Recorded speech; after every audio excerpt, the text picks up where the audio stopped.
Right, so looking at this chanter, the grain did actually quite well match up there, but this seems to be twice as many growth rings there as this one. We'll see how it comes out of the oil, but I won't know for a week or two what it comes out like.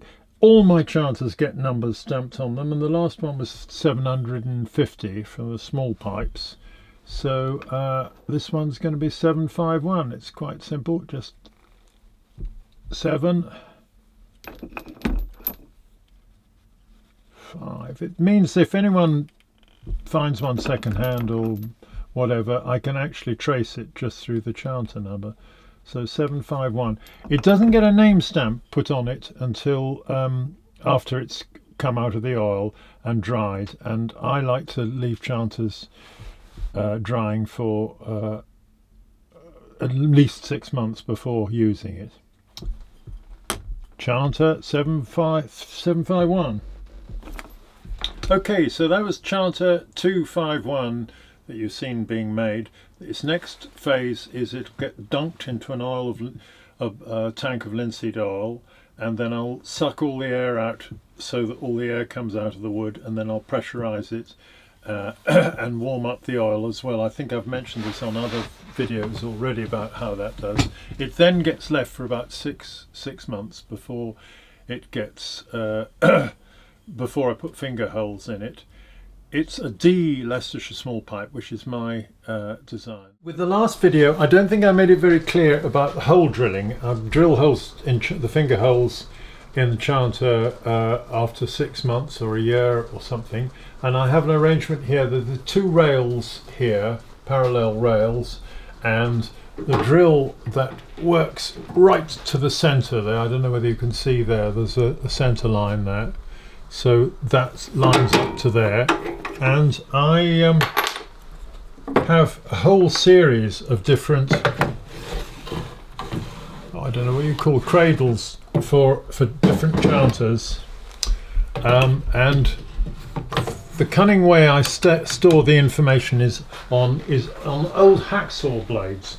So I stick a piece of paper on an old hacksaw blade and have the finger hole positions actually marked on them, and I've got hundreds, well not hundreds, I've got thousands and I've got a lot of different ones for all the different prototype ones I've done. This one here, this cradle, is for my standard Leicestershire small pipe D chanter, which you've just seen me making. This is one that I made a month or two, well probably 6 months ago, in there. So it sits in the cradle. I then put the drill bit in, and then I can line up this with, well, that's the thumb hole, and then I have a disc here that can tell me, I'll show you that disc there, that lines up for the finger holes, and I can turn it round for the thumb hole as well.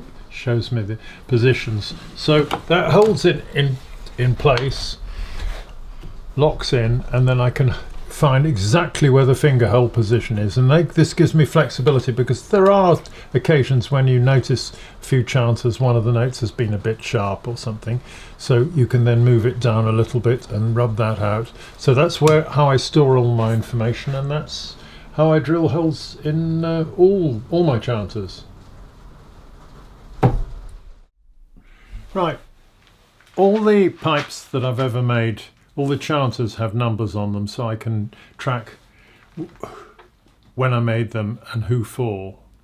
They also have my name stamp on. If I was going to sell things right from the start, because I turned this sort of passion, this hobby, into a business, and I was very proud. I got this one, which just says J Goodacre on it.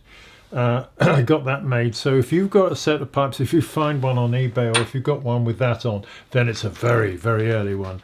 Later I saved up and did one in an oval. It says it says Julian Edinburgh Goodacre in an oval, and that I stamped on lots of my pipes, but it's not that easy stamping it on evenly, because I was doing it by hand and it often rocked from side to side.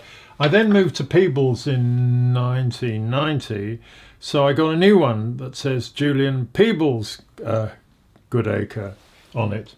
And I use that, but there again, it doesn't always come up nicely at an angle.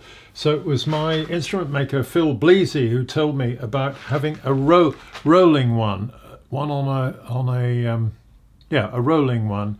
And he had one made by someone who said he was never going to make one again. Well, I dug out someone in Sheffield, someone who made this for me, and it's delight because it always is at right angles to the instrument itself. So I'm just going to show you me using it because it's very satisfying using. So this is the circular one, and it fits into this wonderfully Heath Robinson device that I made, which does the job beautifully. It has these green pulleys behind which actually support the chanter so it doesn't flex. And then you just push it into place and you can line it up okay. I then, just with my body, I'm pressing the chanter, well the stamp into the chanter, and the chanter is being supported by the green wheels behind. And there it is, my name in perpetuity, one hopes. There.